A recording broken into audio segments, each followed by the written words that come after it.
కర్కాటక రాశి వారు జ్యేష్ఠమాస పూర్ణిమ బహుళాష్టమి సందర్భంగా ఎలాంటి విధి విధానాలు పాటించాలి, అష్టమంలో ఉండబడిన శని భగవాన్ యొక్క ఆశీస్సులు ఎలా పొందాలో ఈ వీడియోలో సవివరంగా సంపూర్ణంగా తెలుసుకుందాం.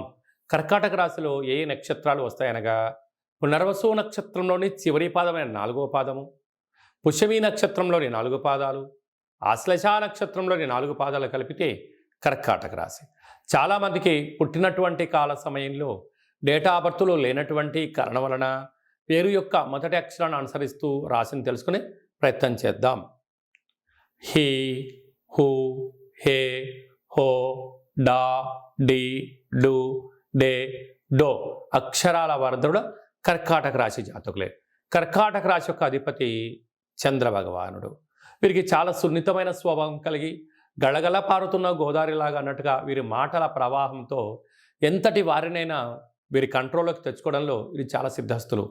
మార్కెటింగ్ రంగంలో కానీ, హోటల్ వ్యాపారాలు, నీటి వ్యాపారాలు, కూల్ డ్రింక్స్, పాల ఉత్పత్తులు, స్వీట్ హౌసులు, అలాగనే చిరు బండారాలు, కిరాణం షాప్సు, మార్కెటింగ్ రంగంలో వీరికి అందవేశం చేయని చెప్పి గమనించగలగాలి.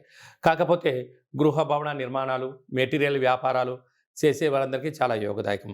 తృతీయంలో కేతు సంచార స్థితి ఉండడం వల్ల తల్లిదండ్రుల యొక్క మాట, గురువుల మాట, మీ క్షేమాన్ని గురించి ఎవరైతే చెప్తే మరి దాన్ని వినే ప్రయత్నం చేయండి.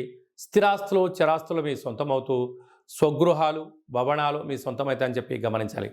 అష్టమంలో శని భగవానుడు స్వక్షేత్ర సంచార స్థితి ఉండడం వలన వీలైనంత వరకు మీ జన్మ నక్షత్రం రోజున, అలాగనే అష్టమి పూర్ణిమ తిథి ఎందున దూర ప్రయాణాలు, వాయు ప్రయాణాలు, జల ప్రయాణాలు పెట్టుకోవద్దు.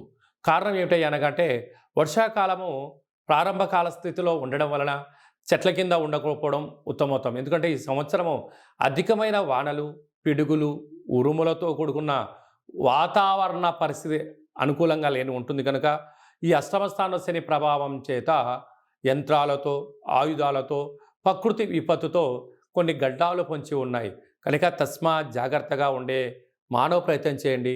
వీలైనంత వరకు వర్షం పడేటువంటి కాల సమయంలో చెట్ల కింద పశువుల కాపర్లు కానీ, గొర్రెల కాపర్లు కానీ, వ్యవసాయ సోదరీమణులు కానీ అలాంటి కాల సమయంలో గొడుగును దగ్గర పెట్టుకొని వీలైనంత వరకు విపత్తులకు దూరంగా ఉండే మానవ ప్రయత్నం అన్న చేయండి.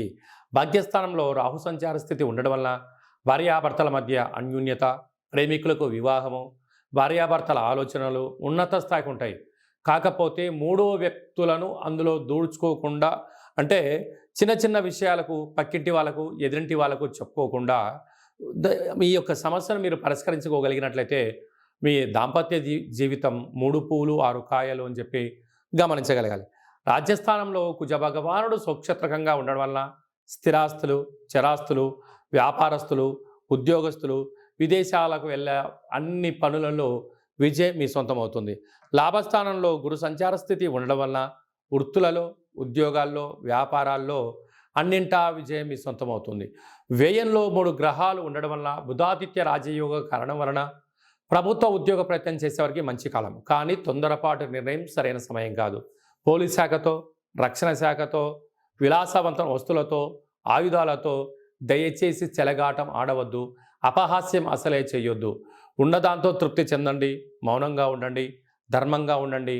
అన్నింటా విజయం మీ సొంతమవుతుంది.